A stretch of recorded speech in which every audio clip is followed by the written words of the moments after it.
now. The line starts over there, but it snakes all the way behind me around this Manhattan block. Some of these people have been here for days, but I'm here with somebody who's not exactly sure the iPhone is worth the wait. Richard Larimer from RLM Public Relations. And Richard, is there any way the iPhone could possibly live up to the hype? No, absolutely not. I mean, months and months and months of this. I mean, this isn't 2001 anymore when people were like, oh, look, some new music player that might actually stop me from using CDs every day. This is a telecommunications device, and this is not a telecommunications company. So, no, actually, I think they made some mistakes here. I think that they made an exclusive offer with AT&T, and right now, people really are pretty happy with their phones. So the fact is they've got a phone, and they're offering them a phone that's $600 plus up to $100 to start it, and all these other fees. And I think that they probably made a big mistake in thinking that people would just jump.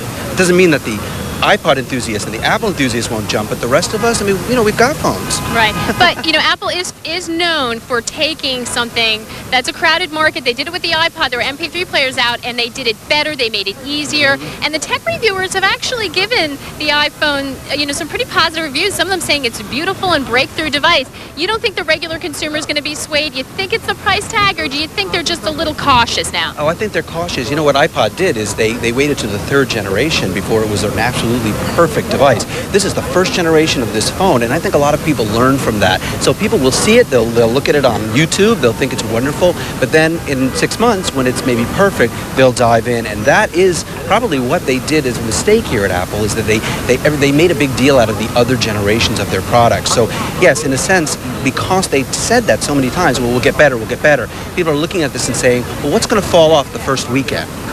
Now, how much is riding on this for Steve Jobs? He's gotten a little bit of criticism. There's a magazine cover calling him iGod. A lot of people think maybe ego is driving this last push. He has a fantastic track record, though. He's done it before. How much is riding on this? How important is it for Apple's stock, its reputation as a company, for this to be a huge success? Yeah, this has to work. I mean, there has to be, the lines are big. I mean, I kind of expected them to be a little bigger, but that's just me. But I think really what has to happen is this weekend has to be like an opening weekend of a big box office movie.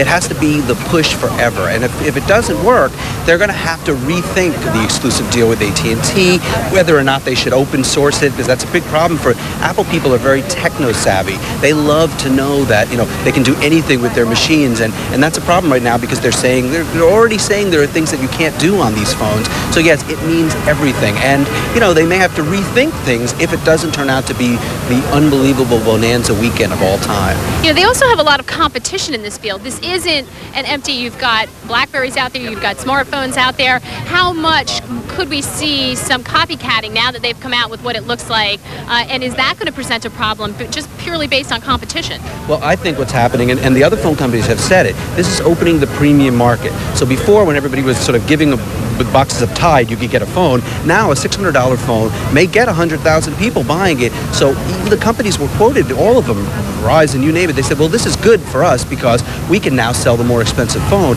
And since those people are telecommunications companies, they can actually do it.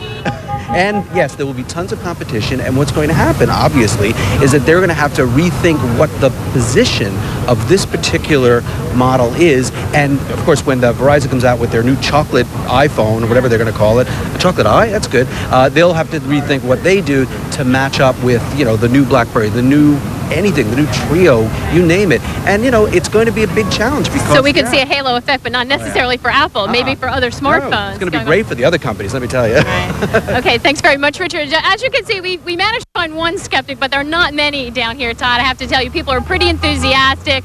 And not only that, Apple isn't the only company at work here. Because of this huge crowd, a lot of other companies have jumped on the marketing bandwagon of all time, giving out free food, free donuts, all sorts of goodies. So the people online are managing to keep a pretty optimistic attitude, even though they've had to wait for a long time. Not much longer to go, 3 hours. We'll see if it's a success. Everybody hopes it is. Todd?